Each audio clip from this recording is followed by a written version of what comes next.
sorry. I just got my driver's license for this thing. I don't think we've met. I'm Shirley. I've seen you around here a lot, and I figure you must be an important person. And you should know better than to bother me. That brooch, is that a Van Cleef? I've never owned anything that extravagant, but I read all the jewelry magazines. I recognize it from the pictures. I'm a designer also. Oh, really? Excuse me. I'd love to show you my work sometime. You're obviously a woman of impeccable taste. Oh, well, then you'll fully understand why I would never be caught dead wearing some art project that you made in recreational therapy. Helena, get away from her. You want to harass me? That's fine. But you start messing with my patients and you've crossed the line. What's going on? Oh, I was simply passing through when I was accosted by this one hawking her wares.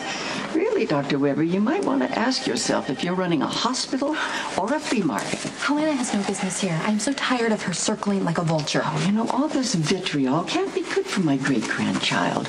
Now, I would be very happy to cover the cost of sending Elizabeth back to her lovely, lovely room at Shady. Okay, that's enough. Oh, maybe we should page an obstetrician and have him prescribe a sedative. You know, something safe for baby, but something that would calm Mommy down. Would you please take Miss Smith back to her room so I can have a word with Helena? Come on.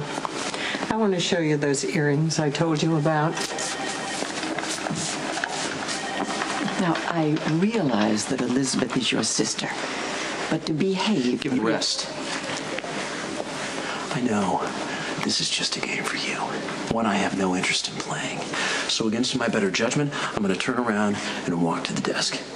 And when I turn back around, if you're gone, great. If you're not, I'm calling security, and I'm sure they would be happy to listen to you flap your gums as they carry you to the curb.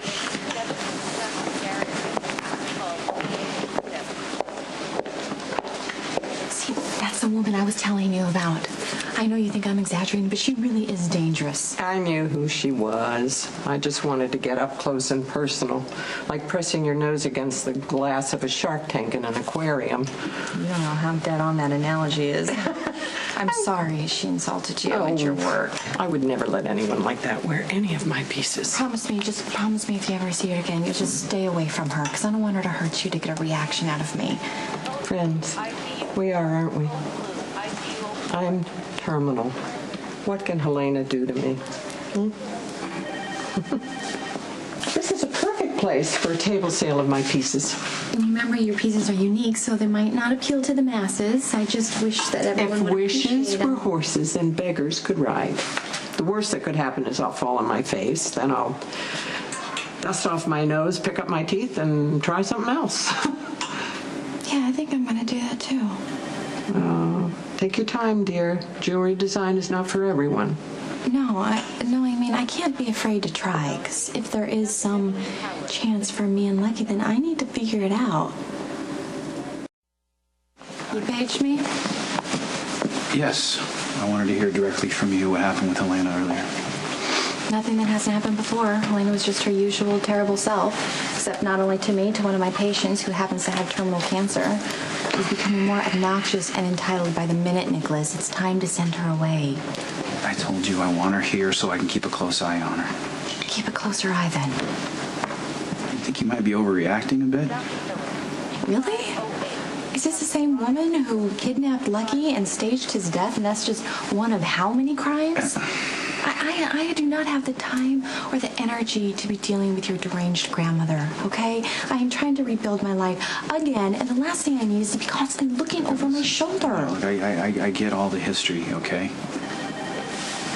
But I think that there's a part of this that you're not willing to admit. What are you talking about? I don't know, maybe the perceived threat is a way just to get Lucky's attention. Well, I already have Lucky's attention, and unlike you, he's not going to stand around and watch Helena stalk me and my unborn child. It's time to send Helena away. I'll deal with Helena the way I see fit. Nicholas, I hope you know that I'm going to raise this child to recognize the danger the Castines represent, even if the father is in denial about it. You know what? Don't use history as an excuse to shut me out of my child's life, okay? I don't want to fight with you, but I will if I have to.